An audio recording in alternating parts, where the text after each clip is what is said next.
If you happen to be out at the Victoria International Airport, cast a glance to the far side of the field. There you might see two big yellow and red flying boats just sitting there on the tarmac.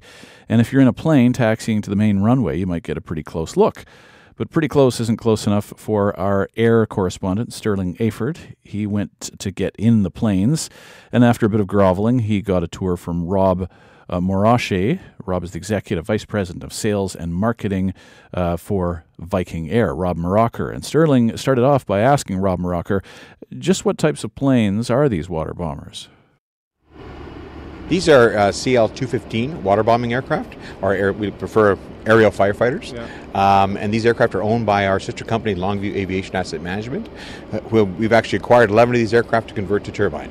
So you say convert to turbine. So in the background here, you can hear what a turbine sort of sits like at rest, sort of that hum. But these are the original sort of pistons. So these are the loud planes right now.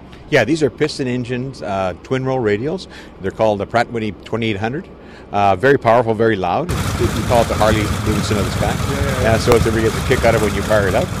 When we move on to the turbine side of it, it'll be actually a regular turbine jet engine with a gearbox driving a propeller. Yeah. So this is so no longer will there be the dripping oil and the kick starts the pop pop pop pop pop and going down. You kind of miss that, you know? I mean, actually, I'm a maintenance engineer also, and I started my days off in the game with DC-3s and C-46s, so no, I don't miss it. It's a lot of work, and the whole idea is with the turbine engines on the aircraft, it becomes much more efficient. The aircraft is basically more profitable for anybody commercially operating it as a bomber, easier to maintain, and the cost of maintenance goes down. So that's really the rationale by switching over.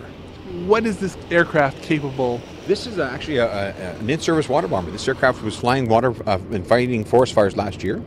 So the aircraft is totally capable of fighting forest fires today. It can scoop up the, basically, let's call it 5,500 liters of water in about 12 seconds and drop it on a fire. We actually inject foam into the water, so it becomes almost a retardant. So all those benefits of flying an aerial firefighter will be transferred to the new, we call it the EAF, Enhanced Aerial Fighter, that we're modifying these aircraft to become. Sure. And so they're sitting here in Victoria. So what could potentially happen here in Victoria with these bombers? Well, what we're looking at is probably a twofold program. Viking will be building kits actually to convert the aircraft, and it's a significant amount of work. It's about 60,000 man-hours minimum to convert this aircraft from a piston to a turbine. We're also looking at doing an upgrade to the avionics system, which would be a Viking supplied kit, not only for this aircraft, but for the entire world fleet that has now become obsolescent or new regulatory issues are driving changes. And really, it finally comes down to the Longview, who actually owns the asset, the sister company, will have these aircraft modified from the kit supplied by Viking. How old is this type of plane? These ones are built in the 80s. Yeah. Okay. This one I think is about 82 it was manufactured. And it was, so really, they don't fly like a normal commercial airliner. So a normal commercial airliner will fly 10 hours a day, maybe 3,000 hours a year. Twin Otter will practically fly 14 to 2,200 hours a year. This aircraft may fly 50 to 400 hours a year. Yeah. So the airframes are very young.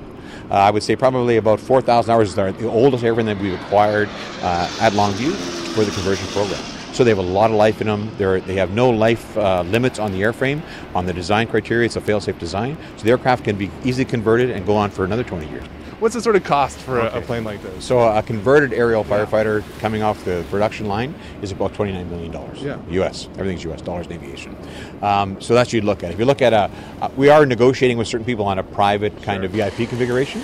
I would say based on the engineering and some of the ideas that people have, because people can be very creative, you'd probably look in about that $39 to $45 million version as a VIP kind of flying SUV. Yeah. Okay? Yeah.